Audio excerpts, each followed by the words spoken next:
Good morning all of you. So आज की जो क्लास है हमारी, ठीक है, अभी फर्स्ट क्लास में मैंने आपको सिलेबस डिस्कस किया, उसके बाद आपको स्ट्रक्चर ऑफ एटम के बारे में थोड़ा सा मोहर थ्योरी के बारे में बताया था। अभी हम इस क्लास में विल ट्राई कि हम ये पूरा चैप्टर कंप्लीट कर लें और फिर नेक्स्ट क्लास में हम इसके एमसीक्यू क्वेश्चन लगाएंगे, प्रीवियस ईयर के जितने भी इंपॉर्टेंट क्वेश्चन है। तो देखिए, सबसे पहले इसमें आज का टॉपिक क्या है, dual behaviour of matter and radiation. Metal का डुअल बिहेवियर क्या होता है? डुअल बिहेवियर का मतलब होता है कि जो सब्सटेंस होता है, जो मैटर होता है, वो आपका लाइट की तरह भी बिहेव करेगा और पार्टिकल की तरह भी बिहेव करेगा। तो जो लाइट होती है ना, बेसिकली मतलब वेव और पार्टिकल दोनों की तरह बिहेव करती है लाइट। तो light shows dual behaviour. Light क्या शो करती है? डुअल नेचर शो करती है। ये वेव की तरह भी बिहेव कर सकता है और ये पार्टिकल की तरह भी बिहेव कर सकता है। ठीक है, ये दोनों टाइप से बिहेव कर सकता है। It can behave as a particle nature as well. Particle के साथ साथ ये वेव नेचर की तरह भी बिहेव कर सकता है। ठीक है, तो लाइट जो होती है वो हमारा वेव नेचर और पार्टिकल नेचर दोनों दिखा सकती है। Wave nature of light is explain by the phenomena of, जैसे इंटरफेरेंस होता है, डिफ्रैक्शन होता है और पोलराइजेशन होता है। अब इंटरफेरेंस बेसिकली क्या होता है? जब किसी मीडियम में, या जैसे मान लो आप, एक दीवार है हमारे पास, ठीक है, मैं आपको एक फॉर एग्जांपल यहाँ पर दिखाता हूँ कि मान लो हमारे पास ये मोबाइल फोन है, ठीक है, ये मोबाइल फोन है। मोबाइल फोन से मैं क्या करता हूँ, अपने हाथ पर ना इस तरह से इसका फ्लैश जलाता हूँ। अब जब इसका फ्लैश मैंने जलाया तो आप देख सकते हैं एक पर्टिकुलर जगह पर, जैसे इस पर्टिकुलर जगह पर ना लाइट बहुत ज्यादा आ रही है, लेकिन यहाँ पर अगर नीचे की ओर देखोगे लाइट का इम्पैक्ट काफी कम हो जा रहा है। तो जिस जगह पर लाइट आ रही है ना, वहां पर तो क्या है कि काफी इंटेंसिटी आ रही है। जैसे जैसे हम दूर जाते जाएंगे लाइट की इंटेंसिटी क्या हो रही है? कम हो रही है ना। इसी को हम क्या बोलते हैं? ये एक इंटरफेरेंस का फिनोमिना होता है कि जब किसी मीडियम पर, किसी सब्सटेंस पर लाइट जाके इंटरेक्ट करती है तो जिस जगह पर सबसे ज्यादा इंटेंसिटी आ जाएगी वेव की, उसको हम कंस्ट्रक्टिव, और जहां पर वो इंटेंसिटी कम होती जा रही है उसको डिस्ट्रक्टिव इंटरफेरेंस बोला जाता है। तो जो डिफ्रैक्शन पैटर्न, अब डिफ्रैक्शन बेसिकली क्या है? डिफ्रैक्शन का मतलब है जैसे कोई एक नैरो होल है, उस होल से जब लाइट अंदर की ओर आएगी ना, मतलब मान लो कोई अंधेरा रूम है, उस अंधेरे कमरे में लाइट अंदर आ रही है, जैसे आपने देखा होगा ना किसी अंधेरे कमरे में जब लाइट अंदर आती है तो वो डस्ट के पार्टिकल दिखने लगते हैं।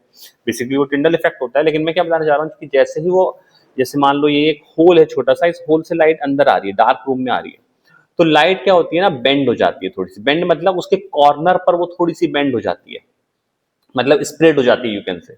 उसी प्रोसेस को डिफ्रैक्शन बोला जाता है। ठीक है, इंटरफेरेंस अलग चीज है, ठीक है, डिफ्रैक्शन अलग चीज है। इसी तरह से पोलराइजेशन होता है, मतलब वो पोलराइजेशन को हम चार्ज के टर्म्स नहीं पढ़ते हैं, जो नेगेटिव चार्ज और पॉजिटिव चार्ज का पोलराइजेशन हो जाता है, उस तरह से। तो लाइट जो होती है वो दो तरीके के बिहेवियर दिखाती है। कौन से? वेव नेचर भी शो कर सकती है और ये पार्टिकल नेचर भी शो कर सकती है। अब हम इसका एक एक्सपेरिमेंट भी देखेंगे जिसकी हेल्प से ये प्रूव होता है कि light has dual behaviour, wave nature and particle nature. Particle nature को जब एक्सप्लेन किया गया था तो इसके लिए एक साइंटिस्ट, मतलब एक आइंस्टीन का इफेक्ट आपने पढ़ा होगा, फोटो इलेक्ट्रिक इफेक्ट, और कॉम्पटन इफेक्ट भी बोलते हैं। फोटो इलेक्ट्रिक इफेक्ट में क्या होता है, मान लो हमारे पास कोई मेटल सरफेस है, we have a metal surface, ये हमारे पास एक मेटल का सरफेस है मान लो, ठीक है। अब इस सरफेस के ऊपर क्या होता है, इलेक्ट्रॉन आते हैं। इस तरह से यहाँ से एक एच न्यू लाइट आई। कौन सी लाइट आई? एच न्यू लाइट यहाँ से आई। जैसे इस सरफेस पे एच न्यू लाइट आएगी, ये सरफेस से क्या होगा, इलेक्ट्रॉन बाहर की ओर निकलेंगे, इलेक्ट्रॉन इजेक्ट हो जाएंगे। सरफेस पर यहाँ से एच न्यू लाइट आई और इस सरफेस से इलेक्ट्रॉन क्या हो गए, इजेक्ट हो गए। एक बार में ना एक ही इलेक्ट्रॉन इजेक्ट होता है। मान लो अगर मैं यहाँ पर मैंने यहाँ पर लाइट जलाई, मान लो मेरा हाथ सरफेस है, अब यहाँ पर तो लाइट तो स्प्रेड हो रही है ना, यहाँ पर पूरी जगह पर स्प्रेड स्प्रेड हो गई, तो उससे होना क्या चाहिए कि इस पर्टिकुलर स्पेस पर जितने भी इलेक्ट्रॉन है, सारे इलेक्ट्रॉनों को बाहर निकल जाना चाहिए, लेकिन ऐसा होता ही नहीं है। ऐसा नहीं होता है। जैसे सरफेस पर जब लाइट आती है तो एक बार में एक ही इलेक्ट्रॉन बाहर निकल रहा था। तो इसका मतलब क्या है कि जैसे आप किसी स्क्रीन पर एक पत्थर फेंक के मारोगे, मैंने एक पत्थर फेंक कर मारा, वो किसी एक पॉइंट पर जाकर लगेगा ना, लेकिन जब हम लाइट जलाते हैं तो लाइट तो पूरी जगह पर स्प्रेड हो जाती है, पूरे सरफेस पर स्प्रेड हो जाती है।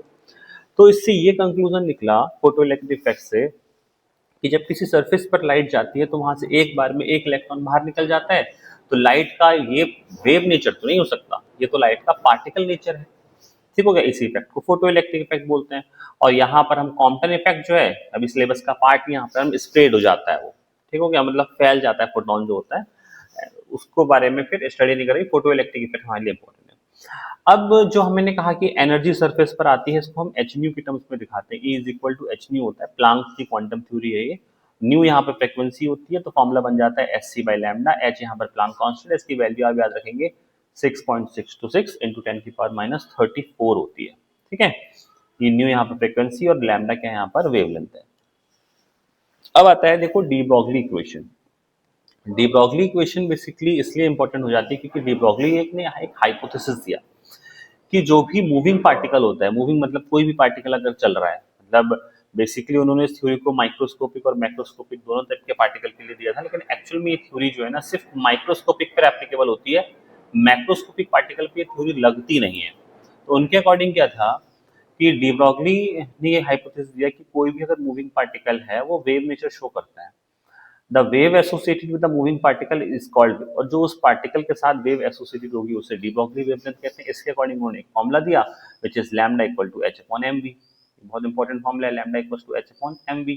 mv यहाँ पर मोमेंटम होता है तो हम इसको lambda equal to h upon p भी लिख पाते हैं, ये भी याद रखिएगा, ठीक है। h अपॉन p भी लिख सकते हैं ऐसे। p is equal to momentum होता है, मतलब p इक्वल टू mv होता है। h प्लैंक कांस्टेंट है, m मास ऑफ पार्टिकल है, v वेलोसिटी है। अगर कोई इलेक्ट्रॉन्स के टर्म्स में हम इससे बात करें इसकी पोटेंशियल कितनी है, v है, तो lambda equal to h upon under root 2m ev भी फॉर्मूला होता है। तो ये फॉर्मूला भी आप याद रखेंगे, lambda equal to h upon under root 2m ev electron volt. Wave nature is observable only for microscopic particle because wavelength is inversely proportional to mass। अब यहाँ पे क्या लिखा है कि जो ये वेवलेंथ होती है सिर्फ माइक्रोस्कोपिक के लिए होती है, मतलब डी ब्रॉगली इक्वेशन सिर्फ माइक्रोस्कोपिक पर तो एप्लीकेबल है बट मैक्रोस्कोपिक पर फेल हो जाती है। क्यों जाती है, अब यहाँ पर रीजन देखिए इसका। ये डी ब्रॉगली की लिमिटेशंस के अंदर आता है। मैंने यहाँ पर एक जनरल आपको थ्योरी बता रखी है। यहाँ पर मान लो हमारे पास क्या है, एक बॉल है, क्या है, एक बॉल है और हमारे पास दूसरा एक इलेक्ट्रॉन है। अब इन दोनों की स्पीड मैंने देखो यहाँ पे फॉर्मूला जो हम यूज करेंगे ना वो lambda equal to h upon m v होगा। Lambda equal to h upon m v formula use करने वाले हैं क्योंकि h यहाँ पे प्लैंक कांस्टेंट होता है, m मास होता है, v वेलोसिटी होती है, तो फॉर्मूला तो चेंज नहीं करेंगे और h की वैल्यू भी सेम रहेगी। h तो प्लैंक कांस्टेंट है और वेलोसिटी को मैंने सेम मान लिया कि इलेक्ट्रॉन और बॉल दोनों की वेलोसिटी कितनी है, 10 टू द पावर 5 मीटर पर सेकंड है। तो वेलोसिटी को हमने सेम कर दिया, प्लैंक कांस्टेंट तो ऑलरेडी सेम होता है। अब डिफरेंस किसमें आएगा, डिफरेंस आएगा इनके मास में। मास ऑफ इलेक्ट्रॉन कितना होता है, अगर हम मास ऑफ इलेक्ट्रॉन लिखेंगे तो ये 9.1 इंटू 10 की पावर माइनस का 31 केजी होता है ना। और अगर आप मास ऑफ बॉल देखोगे तो अब वो कितना भी ले सकते हो, इस केस में हमने 0.1 केजी ले लिया। 0.1 केजी मतलब 100 ग्राम ले लिया, आप कितना भी ले सकते हो। 0.1 केजी हमने मिनिमम से मिनिमम अमाउंट ले लिया, मतलब मान लो प्लास्टिक की बॉल ले ली। इन दोनों ही केस में जब हमने वेवलेंथ कैलकुलेट करी तो इलेक्ट्रॉन के केस में वेवलेंथ आई 7.27 इंटू 10 की पावर माइनस 9 और बॉल के केस में वेवलेंथ आ रही है 6.626 इंटू 10 की पावर माइनस 38। समझते हो आप, 10 की पावर माइनस 38 मतलब 38 टाइम तक 1/0000 करके चलता रहेगा। ये कितनी स्मॉलर वेवलेंथ है, ये बहुत ही ज्यादा स्मॉल वेवलेंथ आ रही है। तो इतनी स्मॉल वेवलेंथ को हम कैलकुलेट नहीं कर सकते, इसीलिए डी ब्रॉगली की इक्वेशन माइक्रोस्कोपिक पार्टिकल पर एप्लीकेबल हो जाती है जैसे इलेक्ट्रॉन टाइप, बट मैक्रोस्कोपिक पर ये फेल हो जाती है। अभी तो ये सोचो हमने 0.1 केजी लिया है, अगर हम इसको मास को और बढ़ा दें, ठीक हो गया, तो जितना मास बढ़ाते जाओगे सब्सटेंस का ये वेवलेंथ उतनी ही ज्यादा कम होती चली जाएगी। That's why de Broglie equations is only applicable for microscopic particle, ये मैक्रोस्कोपिक पार्टिकल पर एप्लीकेबल नहीं होती है, ठीक है, ये मैक्रोस्कोपिक पार्टिकल पर नहीं लगती है। अब इसको एक्सप्लेन करने के लिए यहाँ पर एक एक्सपेरिमेंट लिखा हुआ है, डेविसन एंड जर्मर का एक्सपेरिमेंट।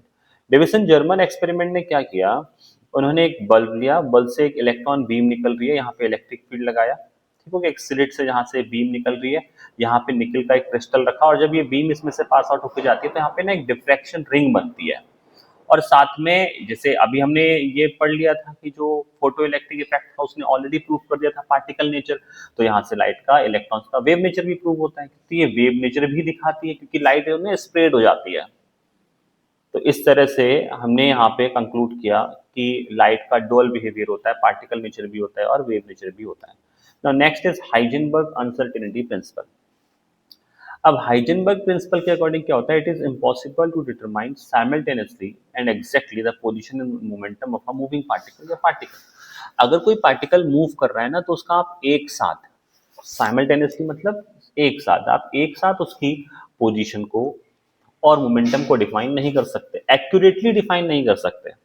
और अगर आपने उसको डिफाइन किया, मतलब किसी एक चीज को आपने बता दिया, फॉर एग्जांपल आपने डेल्टा एक्स बता दिया, तो फिर डेल्टा पी में अनसर्टेनिटी आ जाएगी।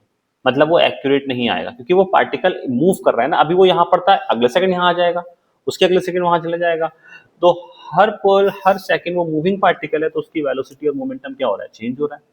तो किसी भी मूविंग माइक्रोस्कोपिक पार्टिकल के आप वेलोसिटी और मोमेंटम को एग्जैक्ट नहीं बता सकते, क्योंकि अगर एग्जैक्ट बताओगे तो देयर इज अ अनसर्टेनिटी। तो उसके लिए उन्होंने फॉर्मूला दिया कि delta x uncertainty in position into delta p uncertainty in momentum is greater than equal to h upon 4 pi. ये वैल्यू हमेशा एच अपॉन 4 पाई के बराबर या उससे बड़ी ही आती है। This uncertainty is not due to experimental error but it is a fundamental property. ये नेचर किसी भी प्रॉपर्टी की या किसी भी सब्सटेंस की फंडामेंटल प्रॉपर्टी होती है। It is significantly only for microscope. ये भी सिर्फ माइक्रोस्कोपिक पार्टिकल पर एप्लीकेबल होता है, जैसे इलेक्ट्रॉन एटसेट्रा। मैक्रोस्कोपिक पर ये थ्योरी भी फेल हो जाती है। ठीक हो गया। अब यहाँ पर एक इंटरेस्टिंग समझो कि यहाँ पे ना कुछ केसेस लगते हैं। अब वो केसेस क्या है, बेसिकली वो केसेस ये हैं कि मान लो हाँ वी हैव, हमारे पास क्या प्रेजेंट है, जैसे मान लो हमारे पास प्रेजेंट है delta x into delta p is greater than equal to h upon 4 pi. ये हमारे पास हाइजेनबर्ग का प्रिंसिपल होता है। Delta x into delta p is greater than equal to h upon 4 pi Heisenberg का प्रिंसिपल होता है। मान लो कोई ऑब्जेक्ट मूव ही नहीं कर रहा है, ठीक होगा, इतना तेज, मतलब कोई चीज होती है ना, हम उसको मान लो कि इतनी मूव कर रहा है इन द सेंस उसकी पोजीशन जो है वो हमें चेंज होती हुई दिखाई नहीं दे रही है। जैसे फॉर एग्जांपल अभी तुम्हें कैसे पता चल सकता है, ये कैसे पता चल सकता है, जैसे आप देखो सन जो है ना, ये सन के अराउंड अर्थ रिवॉल्व कर रहा है ना। या फिर आप चांद चांद को ले लो, इवनिंग में मून दिखाई देता है ना, हमें नाइट में मून दिखाई देता है। मून क्या करता है, अर्थ के चारों ओर घूमता है ना, लेकिन क्या वो आपको ऑन द स्पॉट बहुत तेजी से चक्कर लगाता हुआ दिखता है, नहीं दिखता है। आपको एक टाइम पर देखोगे तो सामने स्ट्रेट दिखाई देगा, लेकिन ऐसा है तो नहीं ना, मूव तो कर रहा है वो, मूव तो कर, हमारी अर्थ भी सन के अराउंड घूम रही है और बहुत तेज स्पीड से घूम रही होती है, लेकिन क्या हमें वो मोशन दिखाई दे रहा होता है। तो इनकेस अगर डेल्टा एक्स जीरो हो जाता है, क्या हो गया, डेल्टा एक्स पोजीशन जीरो हो गई, मतलब जो चांद हमें दिखाई दे रहा है मून वो एक ही जगह पे दिखाई दे रहा है, क्या इसका मतलब उसमें मोमेंटम नहीं रहा, मोमेंटम है, लेकिन इसका मतलब क्या हुआ कि अगर एक चीज इसमें से जीरो हो जाती है तो delta p is equal to h upon 4 pi. Mathematical form solve करते हो हम, ग्रेटर देन इक्वल टू के साइन को इक्वल टू लिख देते हैं, डोंट बी कंफ्यूज। तो delta p is equal to कितना हो जाएगा, ये h upon 4 pi into zero.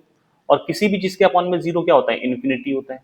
तो अगर पोजीशन इन अनसर्टेनिटी जीरो हो जाता है तो मोमेंटम क्या हो जाएगा, इन्फिनिटी हो जाएगा, मतलब वो बहुत ही ज्यादा स्पीड से मूव कर रहा है। तो जब किसी चीज का मोमेंटम इन्फिनिटी हो जाता है तो पोजीशन उसकी चेंज ही नहीं होती है। और सेम वाइस वर्सा, तो मोमेंटम के लिए ले लो, अगर तुमने मोमेंटम को जीरो कर दिया तो उस केस में पोजीशन इन्फिनिटी हो जाएगी। ठीक हो गया, उस केस में क्या हो जाएगा, पोजीशन इन्फिनिटी पर चली जाएगी। तो इस चीज को आप इंपॉर्टेंटली याद रखना, ठीक हो गया, किसके लिए, डी ब्रॉगली इक्वेशन के लिए। अब इसके बाद आता है time dependent Schrodinger wave equation. अब श्रोडिंगर वेव इक्वेशन बेसिकली क्या होता है, ठीक है, ये वाला फॉर्म नीचे वाला याद नहीं भी रखोगे चल जाए, ऊपर वाला फॉर्म ज्यादा इंपॉर्टेंट है। ऊपर वाला फॉर्म ज्यादा इंपॉर्टेंट होता है, H psi is equal to E psi. इसको हम हैमिल्टोनियन इक्वेशन भी बोलते हैं, क्या बोलते हैं इसको, हैमिल्टोनियन, हैमिल्टोनियन इक्वेशन भी बोलते हैं। इक्वेशन क्या बताती है मैं भी आगे और बताऊंगा आपको, इक्वेशन और क्या बताती है। ये बेसिकली किसी भी एक पर्टिकुलर टाइम पर जो मूवमेंट ऑफ इलेक्ट्रॉन है, जैसे न्यूक्लियस के अराउंड इलेक्ट्रॉन एक सर्कुलर पाथ में रिवॉल्व करता है, इलेक्ट्रॉन एक सर्कुलर पाथ में रिवॉल्व करता है, ठीक हो गया, जिनको हम ऑर्बिट्स भी बोलते हैं। अब किसी एक पर्टिकुलर, अब इलेक्ट्रॉन तो स्टेशनरी नहीं होता है, वो तो कंटिन्यूसली रिवॉल्व करता रहता है। अगर हमको बताना है कि एक पर्टिकुलर टाइम पर इलेक्ट्रॉन की पोजीशन को डिफाइन करना है, किसी एक पर्टिकुलर टाइम पर आपको इलेक्ट्रॉन की पोजीशन को डिफाइन करना है, एग्जैक्ट पोजीशन को बताना है, हाइजेनबर्ग से तो बता नहीं पाते क्योंकि वो अनसर्टेनिटी दिखाता है। तो अगर किसी एक एग्जैक्ट टाइम पर आपको पोजीशन के लिए बताना है तो उस टाइम पर हम यूज करते हैं किसका, हाइजेनबर्ग प्रिंसिपल का। यहाँ पे एच हैमिल्टोनियन ऑपरेटर है, साई जो यहाँ पर लिखा हुआ है इस तरीके का फंक्शन, इसको हम साई वेव फंक्शन बोलते हैं। क्या बोलते हैं इसे, साई, एक ये वेव फंक्शन होता है, क्या बोलते हैं इसको, वेव फंक्शन बोलते हैं। और ये हमारा यहाँ पर आइगन फंक्शन होता है, या फिर इसको टोटल एनर्जी भी बोलते हैं। तो साई हमारा वेव फंक्शन है। अब जो साई होता है ना, अब यहाँ पर एक चीज मैं आपको और बताता हूँ कि हैमिल्टोनियन इसका फंक्शन क्या है, किसी एक एग्जैक्ट टाइम पर पोजीशन को डिफाइन करना होता है। साई यहाँ पर वेव फंक्शन है, साई स्क्वायर प्रोबेबिलिटी डेंसिटी, इसको मैं भी डिफाइन करता हूँ। एच हैमिल्टोनियन ऑपरेटर हो गया, जैसे ऑपरेटर का मतलब क्या है, हमने लिखा 2 + 3, तो यहाँ पर प्लस क्या है, एक ऑपरेटर है जो इन दोनों नंबर को ऐड करेगा, माइनस क्या है, एक ऑपरेटर है, मल्टीप्लिकेशन क्या है, एक ऑपरेटर है, तो अलग अलग तरीके के ऑपरेटर्स हो सकते हैं, ठीक है। Wave function psi has no physical significance, wave function psi का कोई सिग्निफिकेंस नहीं होता है, क्यों नहीं होता है बता रहा हूँ अभी, बट साई स्क्वायर का तो होता है। Condition for function it must be finite, इसकी एक फिनिट वैल्यू होनी चाहिए, ये कंटिन्यूस होना चाहिए, सिंगल वैल्यू होना चाहिए, नॉर्मलाइज होना चाहिए, नॉर्मलाइज का मतलब है इसकी वैल्यू 1 होनी चाहिए। अब ये 1 मार्क्स का क्वेश्चन है, ये बहुत इंपॉर्टेंट याद रखना कि वेव फंक्शन के बारे में पूछ लेते हैं कि ये फिनिट होता है, ये कंटिन्यूस होता है, ये सिंगल वैल्यू होता है, और ये नॉर्मलाइज मतलब इसकी वैल्यू 1 होती है, जो सिंगल वैल्यू यहाँ पे लिखा हुआ है। अब मैं आपको ये बताता हूँ कि साई स्क्वायर का मतलब यहाँ पर बेसिकली क्या है। हम यहाँ बोल रहे हैं जो साई स्क्वायर है वो सिंगल वैल्यूड होता है, तो एक्चुअल में इसका मीनिंग क्या है सिंगल वैल्यूड का। तो देखिए सिंगल वैल्यूड जो यहाँ पर ये लिखा हुआ है ना, सिंगल वैल्यूड का मतलब हुआ जब हम सिंगल वैल्यूड कह लो, या फिर आप वेव फंक्शन पहले साई की बात करो, psi is equal to a plus i b होता है, साई इज इक्वल टू क्या होता है, ए प्लस आई बी। अब ए प्लस आई बी क्या है, ए प्लस आई बी बेसिकली एक कॉम्प्लेक्स नंबर होता है, ए प्लस आई बी क्या होता है, कॉम्प्लेक्स नंबर। अब यहाँ पे जो ए है ना, इसको रियल पार्ट बोलते हैं, और जो बी है ना इसको कॉम्प्लेक्स पार्ट बोलते हैं। अब कॉम्प्लेक्स पार्ट क्यों बोलते हैं, क्योंकि यहाँ पे आई लिखा हुआ है, आई का मतलब होता है रूट माइनस 1। अगर आप कैलकुलेटर में ना कभी भी माइनस वाले रूट का नंबर कैलकुलेट करोगे तो वो कैलकुलेट नहीं होगा, वो एरर दिखाएगा। तो माइनस वाले रूट को हम आई की हेल्प से रिप्रेजेंट करते हैं। अब सपोज करो मैंने इसका एक कॉम्प्लेक्स कॉन्जुगेट ले लिया, कॉम्प्लेक्स कॉन्जुगेट का मतलब ये है कि जहां पर आई लिखा है ना उस साइन को आप चेंज कर दो, ए माइनस आई बी। हम इन दोनों को मल्टीप्लाई करो जब आप साइन इंटू साई स्टार को, इसी को हम साई स्क्वायर बोलते हैं, इसी को क्या बोलते हैं, साई स्क्वायर। तो अगर मैं ए plus i B into A minus I B करता हूँ, तो ए प्लस बी ए माइनस बी का फॉर्मूला लगा के कितना होगा सॉल्व होकर, ए स्क्वायर प्लस बी स्क्वायर आ जाएगा। अब ये कंप्लीट एक रियल नंबर है क्योंकि इसमें आई नहीं आ रहा है, इसीलिए बोला जा रहा था कि साई का कोई सिग्निफिकेंस नहीं है, it has no significance, but psi square का सिग्निफिकेंस होता है क्योंकि ये एक रियल नंबर देता है, ये एक स्टेबल, मतलब ये क्या बताता है कि इस पर्टिकुलर स्पेस पर 100% इलेक्ट्रॉन डेंसिटी प्रेजेंट होगी। ठीक हो गया, क्योंकि ये रियल नंबर को बता रहा होता है कि यहाँ पर 100% इलेक्ट्रॉन, तो साई स्क्वायर का मतलब आप वैसे रखना कि 100% प्रोबेबिलिटी को बताता है, किसको बताता है, 100% प्रोबेबिलिटी को बताता है कि इस पर्टिकुलर टाइम पर अगर ये न्यूक्लियस है तो इसके अराउंड जो इलेक्ट्रॉन घूम रहा है वो इस पर्टिकुलर टाइम पर इस जगह पर 100% प्रेजेंट होने की प्रोबेबिलिटी उसकी है। ये होता है क्या, wave function sine. Now next is orbit और ऑर्बिटल में क्या डिफरेंस होता है। ठीक है, ऑर्बिट एंड ऑर्बिटल में क्या डिफरेंस होता है, तो आपके सामने यहाँ डिफरेंस लिखा हुआ है ऑर्बिट एंड ऑर्बिटल में, देखिए ध्यान से। Orbit, orbit represent the planar motion of the electron, orbital represent the, orbital क्या रिप्रेजेंट करता है, इलेक्ट्रॉन की 3 डायमेंशनल रिप्रेजेंट मोशन को रिप्रेजेंट करता है।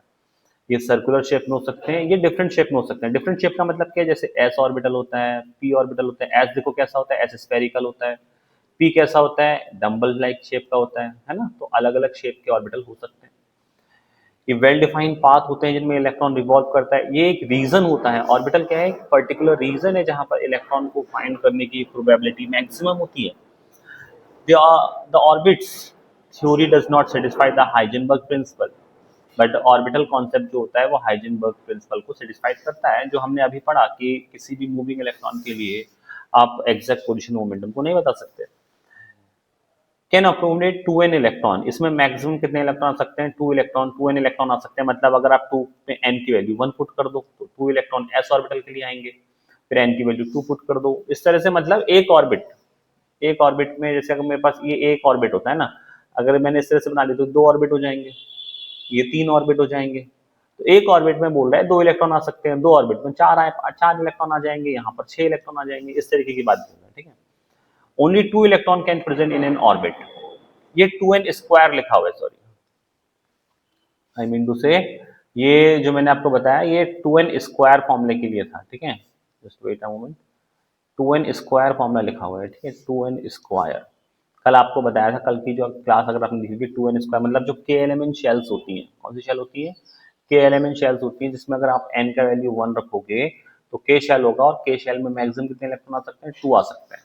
फिर ऐसे ही एल शेल में 4 इलेक्ट्रॉन, इस and so on, 2 to the 4 to the 2 to the 4 to the 8 आ सकते हैं एल शेल में, इस तरह से होता है। यहाँ पर मैं बोला था कि जैसे एक ऑर्बिटल है तो कितने इलेक्ट्रॉन आएंगे, 2 ही इलेक्ट्रॉन तो आ सकते हैं, एक ऑर्बिटल में मैक्सिमम 2 ही इलेक्ट्रॉन आ सकते हैं। ठीक हो गया, तो 3D को हम sp ऑर्बिटल के नाम से भी जानते हैं। तो इसको बेसिकली बोला जाता है क्या, ऑर्बिट एंड ऑर्बिटल। तो याद रखना, ऑर्बिट एक सर्कुलर पाथ होता है जिसमें इलेक्ट्रॉन रिवॉल्व करते हैं, और ऑर्बिटल क्या होता है, ऑर्बिटल एक पर्टिकुलर रीजन है जहां पे इलेक्ट्रॉन को फाइंड करने की प्रोबेबिलिटी क्या होती है, मैक्सिमम होती है। तो इस तरह से आप orbit and orbital hope so successfully याद रखेंगे, ठीक है। नेक्स्ट देखिए, रेडियाई वेव फंक्शन बता रखा है। रेडियल वेव फंक्शन में यहाँ पे ना इसको हम आर से रिप्रेजेंट करते हैं, R R, theta theta, small theta, फिर capital phi small phi, capital phi small phi. तो यहाँ पे देखो क्या बता रखा है, जो आर है ना, जो आर है वो तो वेव फंक्शन हो गया यहाँ पर, और थीटा क्या, स्मॉल आर क्या दिखा रहा है, वो बेसिकली डिस्टेंस दिखा रहा है कि इलेक्ट्रॉन किस डिस्टेंस पे प्रेजेंट है। और तो थीटा और फाई होता है, ये रेडियल पार्ट होता है, मतलब जब इलेक्ट्रॉन सर्कुलर पाथ में रिवॉल्व करता है तो उस केस में हम थीटा और फाई यूज करते हैं। अब आप यहाँ पर ये देखो कि जब हम 1s ऑर्बिटल लिखते हैं ना, 1s ऑर्बिटल के लिए, उससे चलो इससे पहले ना आपको मैं, क्योंकि यहाँ पे ना नोड वर्ड आ रहा है तो मैं इसको पहले आपको क्लियर करता हूँ कि नोड होता क्या है। तो यहाँ पे ना एक चीज लिखी हुई है, नोड क्या होता है। अब नोड के लिए फॉर्मूला होता है हमारे पास, रेडियल नोड होता है n-l-1, एंगुलर नोड होता है हमारे पास, ये l लिखा हुआ है, ठीक है। तो टोटल नोड हो जाते हैं हमारे पास, अगर हम इन दोनों को जोड़ दें तो यहाँ पे -l + l कैंसिल हो जाएगा, n-1 बचेगा ओनली। अब इसका मतलब क्या हुआ, इसका मतलब ये हुआ कि रेडियल नोड का फॉर्मूला आपने सीख लिया, radial node is equal to n-l-1 होता है। अगर आपसे सिर्फ एंगुलर नोड पूछा जाए तो वो l होता है, और आपसे टोटल नोड पूछे जाए तो वो n-1 होता है। तो मान लो हमारे पास क्या प्रेजेंट है, हमें नोड बताना है कि नोड एक्चुअल में होता क्या है। तो how we will define it. मान लो हमारे पास क्या प्रेजेंट है, 1s ऑर्बिटल प्रेजेंट है। इस 1s ऑर्बिटल में हमें नोड बताने हैं। क्या बताने हैं इसके अंदर हमें, 1s ऑर्बिटल में आपको नोड डिफाइन करने की, नोड क्या होता है। पहले तो ये समझ लो, नोड का मीनिंग होता है एक ऐसा पर्टिकुलर पॉइंट जहां पे इलेक्ट्रॉन डेंसिटी कंप्लीटली जीरो हो जाती है। नोड का मतलब क्या होता है, एक ऐसा पॉइंट जहां पर इलेक्ट्रॉन डेंसिटी क्या हो जाती है, कंप्लीटली जीरो हो जाती है। तो हमें ये पता है कि इसमें नोड निकालने का फॉर्मूला होता है n-l-1। अब इससे भी पहले आपको ये पता होना चाहिए कि हमारे पास 0, 1, 2, 3 एंड सॉन जो वैल्यूज होती हैं, ये हमारे कुछ क्वांटम नंबर्स, ये जो l यहाँ पे लिखा हुआ है ना, ये क्वांटम नंबर होता है। मैं क्वांटम नंबर आगे बता रहा हूँ, एजीमुथल क्वांटम नंबर होता है। तो l का वैल्यू 0 रिप्रेजेंट करता है s ऑर्बिटल को, 1 रिप्रेजेंट करता है p ऑर्बिटल को, 2 d ऑर्बिटल, 3 जो होता है f ऑर्बिटल को। तो ये वैल्यू भी याद रखिएगा कि l equal to 0 s orbital, l equal to 1 p orbital and so on. तो हमारे पास जो ये n है, ये n क्या होता है, तो n होता है principal quantum number. Quantum number अभी आगे बता रहा हूँ। l क्या होता है, एजीमुथल क्वांटम नंबर होता है, ये एजीमुथल क्वांटम नंबर होता है। n क्या होता है, प्रिंसिपल क्वांटम नंबर होता है। तो हमारे पास n का वैल्यू यहाँ पर क्या है, 1 है। अब क्योंकि ये s ऑर्बिटल है, तो s ऑर्बिटल के लिए l का वैल्यू क्या हो जाएगा, 0 हो जाएगा, ठीक हो गया। तो फॉर्मूले में हम रखेंगे 1 - 0 - 1 कितना आएगा, 0 आएगा।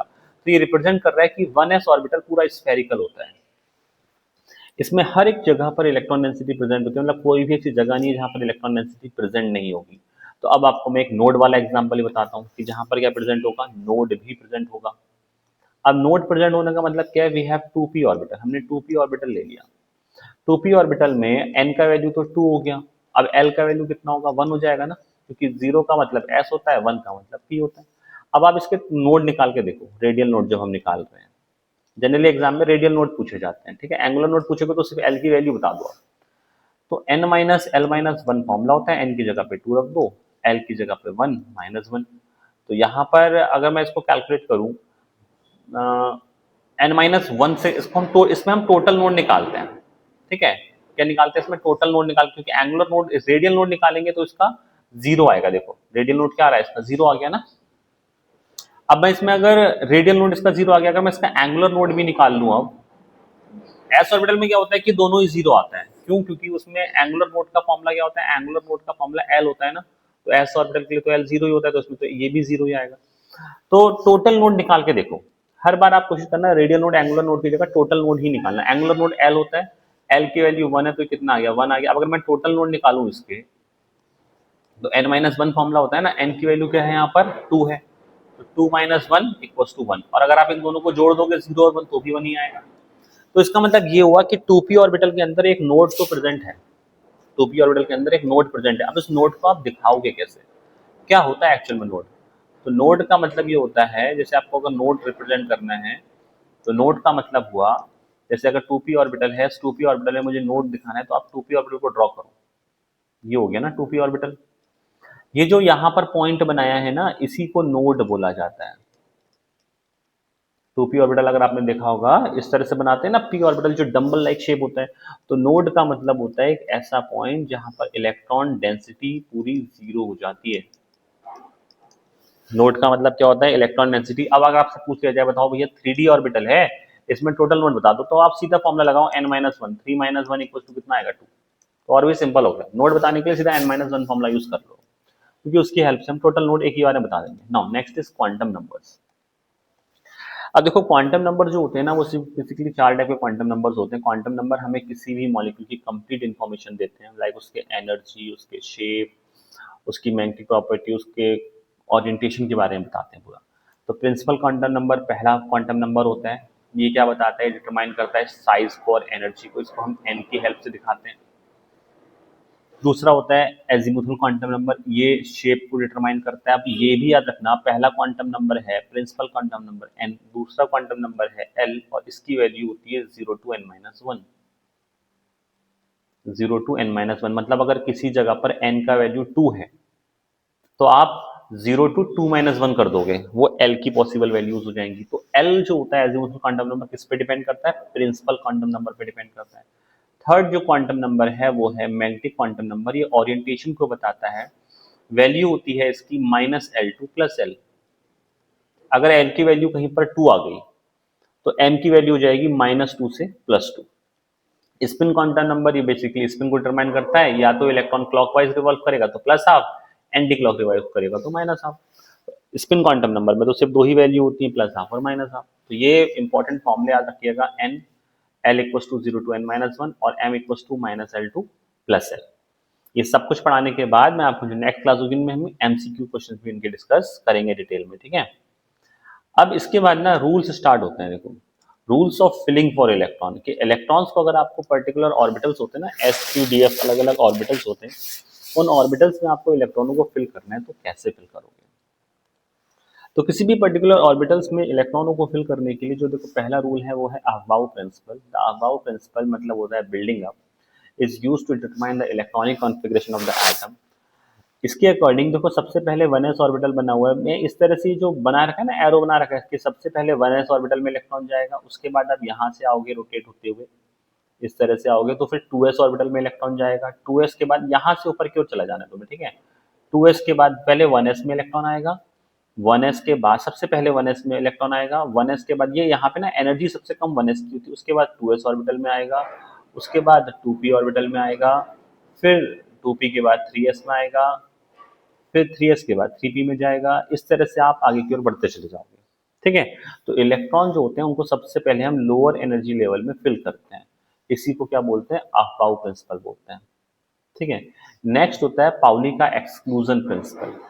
पाउली प्रिंसिपल भी है, पाउली एक्सक्लूजन प्रिंसिपल भी बोलते हैं। इस प्रिंसिपल के अकॉर्डिंग क्या होता है कि अगर आपके पास कोई भी 2 इलेक्ट्रॉन है, कितने इलेक्ट्रॉन प्रेजेंट है, यू हैव 2 इलेक्ट्रॉन्स, आपके पास 2 इलेक्ट्रॉन प्रेजेंट है, तो उन 2 इलेक्ट्रॉन्स के लिए जो आपके 4 क्वांटम नंबर्स होते हैं, अभी अभी हमने 4 क्वांटम नंबर्स पढ़े ना, n l m and s, इनके लिए कभी भी ये 4 क्वांटम नंबर्स इक्वल नहीं हो सकते। मान लो हमारे पास एक 2s ऑर्बिटल, इसमें 2p ऑर्बिटल है, मान लो हमारे पास 2s इलेक्ट्रॉन है, 2s2 दे दिया आपको, क्या दिया 1s2 2s2 होता है ना, मान लो 2s2 प्रेजेंट है हमारे पास, या 1s2 है।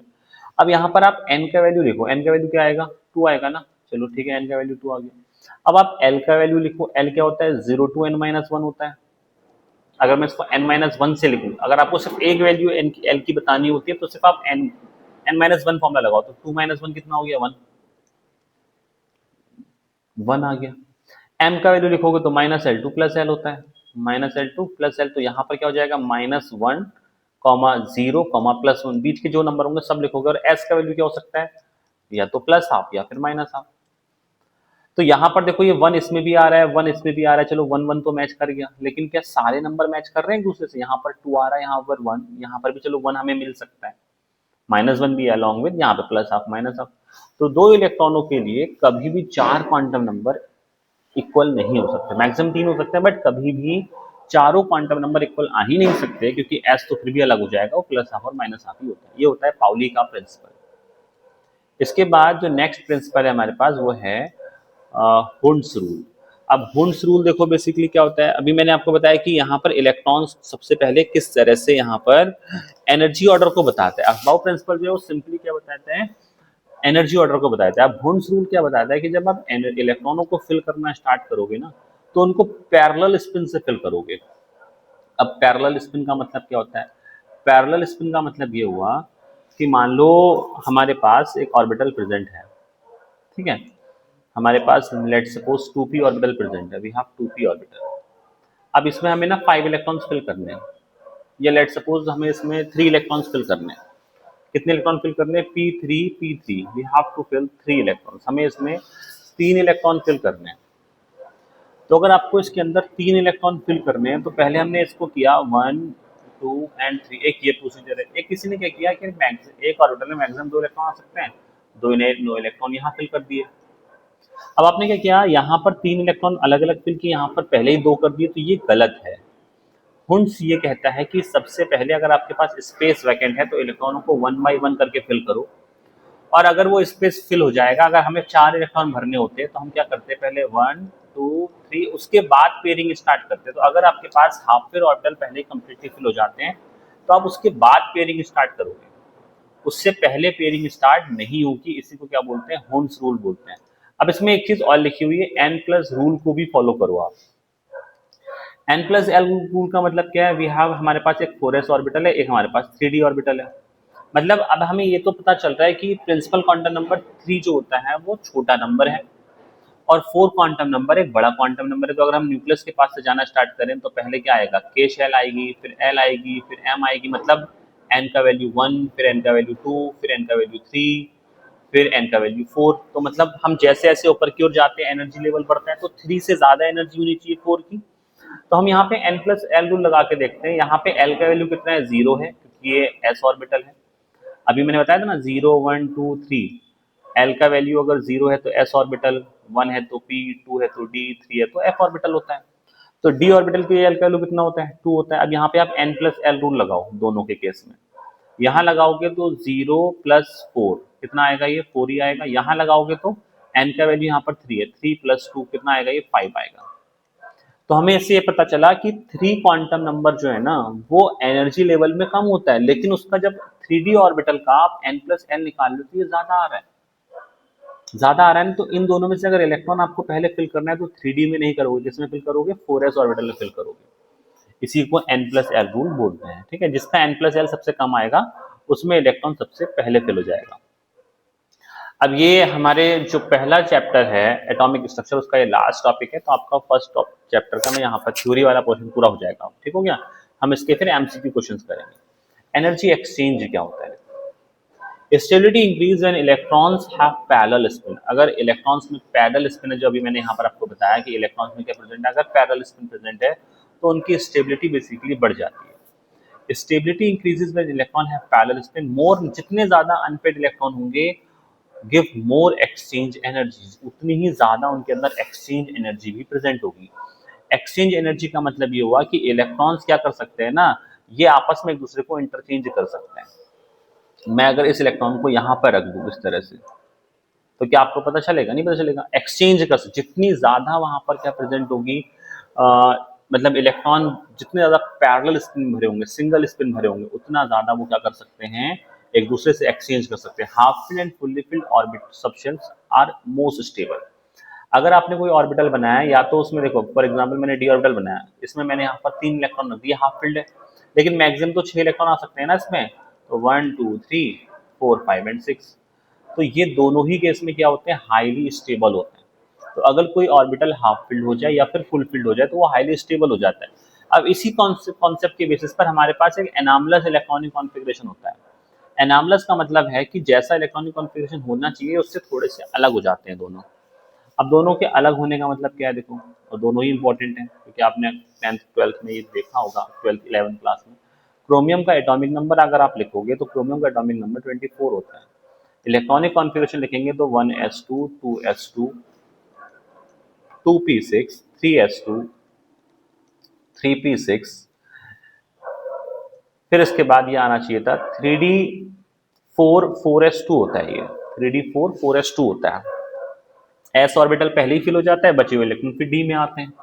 लेकिन एक्चुअल में क्या हो रहा है ना, यहाँ पे d के पास 4 इलेक्ट्रॉन है ना, अगर ये एक इलेक्ट्रॉन और ऑक्यूपाई कर ले तो ये स्टेबल हो जाएगा। तो इसीलिए इसका ये इलेक्ट्रॉनिक कॉन्फ़िगरेशन नहीं होता है। ये अपने आप को स्टेबल करने के लिए क्या करता है, एक्स्ट्रा इलेक्ट्रॉन ऑक्यूपाई कर लेता है। तो इसका ऊपर वाला देखो बिल्कुल सेम रहता है, यहाँ पर सेम रहता है, बस ये अंतर यहाँ पर आता है कि ये वाला जो है ये 3d4 ना होकर के 3d5 4s1 हो जाता है। 3d5 4s1 हो जाता है। ये एक इंपॉर्टेंट केस है किसके साथ, क्रोमियम के साथ। यही सेम केस किसके साथ एप्लीकेबल होता है, यही सेम केस कॉपर के साथ भी लगता है। कॉपर का 29 होता है, उसमें भी सेम चलता है 1s2 2s2 2p6 3s2 3p6 3d9 होता है एक्चुअल में उसका 3d9 4s2। लेकिन ये भी फुलफिल स्टेबल होने के लिए एक इलेक्ट्रॉन d से ऑक्यूपाई करता है और इसका स्टेबल बनता है क्या, 3d10 4s1। तो इसके लास्ट सेल में, वैलेंस शेल में क्या हो जाता है, 3d10 4s1 हो जाता है, इसलिए ये भी क्या हो जाता है, हाईली स्टेबल हो जाता है। तो ये क्रोमियम और कॉपर दो एक्सेप्शन केस होते हैं जिनके लास्ट में 3d एक की हो जाता है, ये हाफ फिल स्टेबल और ये हो जाता है फुल फिल स्टेबल। तो ये होते हैं एनामलस इलेक्ट्रॉनिक कॉन्फ़िगरेशंस। तो यहाँ पर हमारा जो एटॉमिक स्ट्रक्चर वाला पोर्शन था, थ्योरी वाला पोर्शन, वो कंप्लीट होता है। Thank you so much.